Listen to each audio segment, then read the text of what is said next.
Bien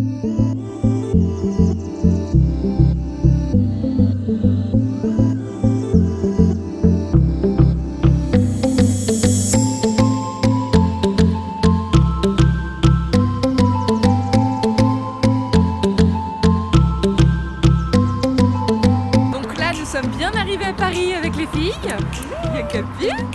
Là on a Léa. Et là-bas on a Axel.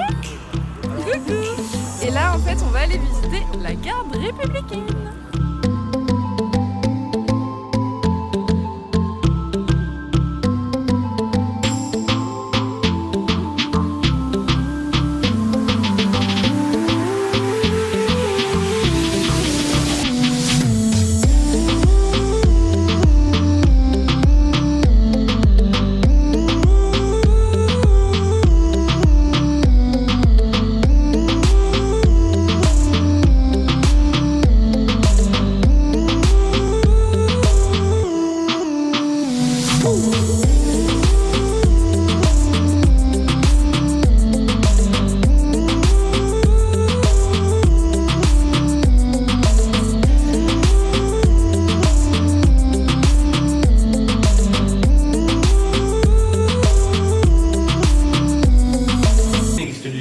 Quelques décennies, puisque nous prenons le parti pour notre part à la garde républicaine de remonter l'histoire de la garde à la garde municipale de Paris, le mannequin qui est derrière vous dans la première vidéo. Parce que pour la toute première fois en France, nous avons un seul et unique corps chargé de protéger toutes les institutions. Ce qui n'était pas le cas avant où chacun avait ses propres défenseurs.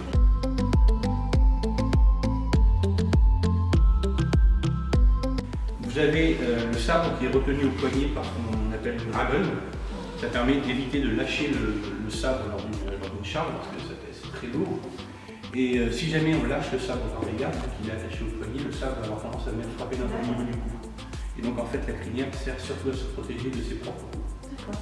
Mais effectivement c'est un cheval, je pense que vous connaissez tous, donc c'est très résistant et ça permet de parer ou de dévier la lame. Enfin, de sa propre lame, pardon.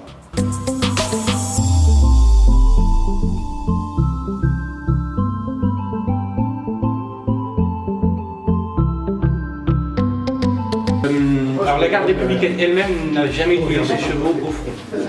Toutefois, les chevaux ont été extrêmement utilisés durant la Première Guerre mondiale. Je pense que c'est un domaine dans lequel vous avez pu vous renseigner, vous savez certaines choses. Voilà, les chevaux ont été extrêmement utilisés.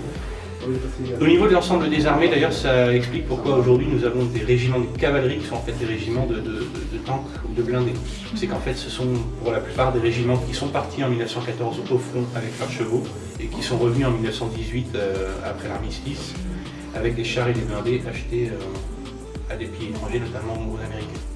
Parce que les chevaux effectivement étaient utilisés en masse, donc énormément de chevaux sont morts dans la Première Guerre mondiale.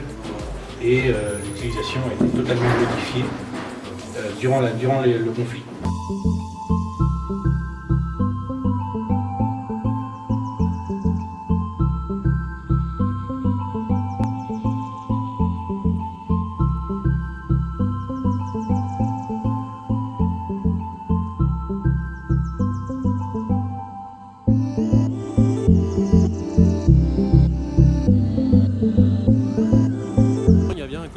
Un code couleur, voilà.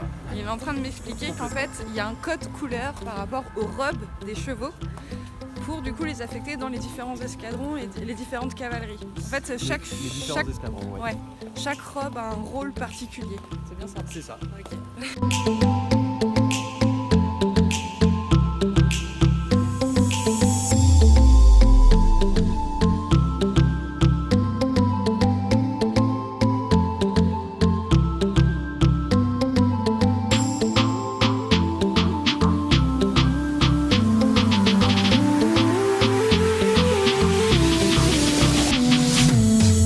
Action.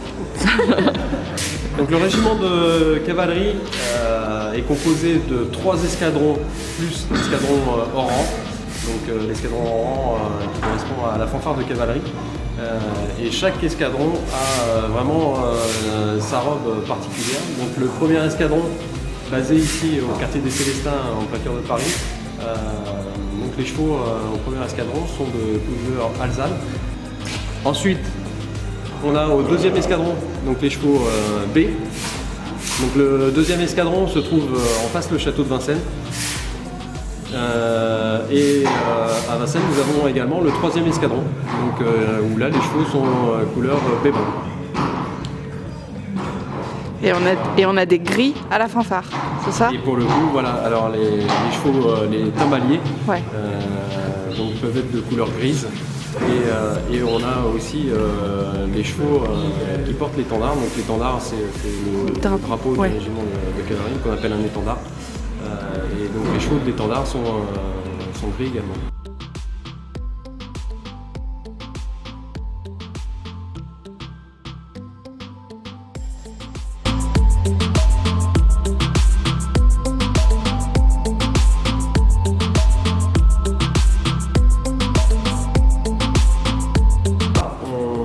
On peut prolonger le cheval jusqu'à l'âge de 18 ans. Et là, quoi qu'il arrive, à partir de l'âge de 18 ans, là, le cheval part à la retraite et le cheval est réformé. Alors, il y a soit une bonne partie des cavaliers de la garde qui récupèrent leurs chevaux.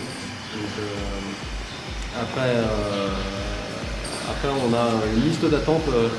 Les particuliers peuvent récupérer aussi des chevaux. Donc, il y a un cahier des charges bien spécifique à respecter pour pouvoir récupérer un cheval de la garde.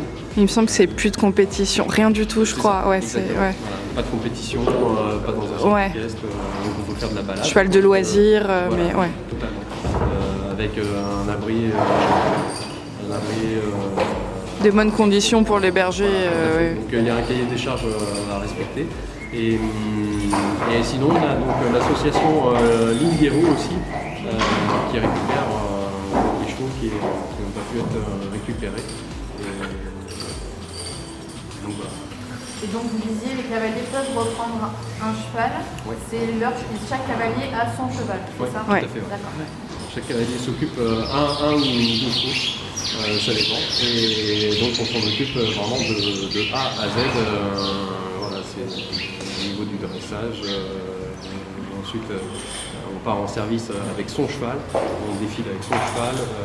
Vraiment, il y a une relation qui se crée avec son cheval.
Voyez là,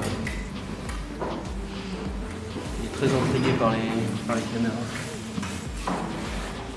Donc vous voyez les numéros? Ah oui, oui. Voilà, donc chaque cheval normalement donc il est censé avoir son numéro de matricule.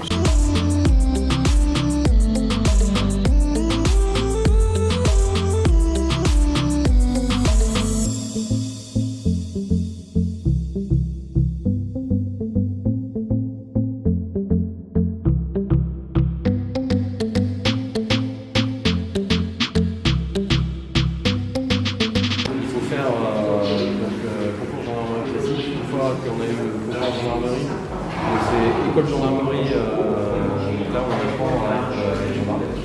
Et en général pendant cette année d'école gendarmerie, des tests sont régulièrement effectués ici à la garde républicaine. Donc on se porte volontaire pour passer ces tests-là en école gendarmerie. Voilà. On passe les tests, donc en général à partir du galop 5, on peut passer les tests. Et si les tests sont concluants, à l'issue de l'école gendarmerie, le gendarme est affecté à la garde républicaine.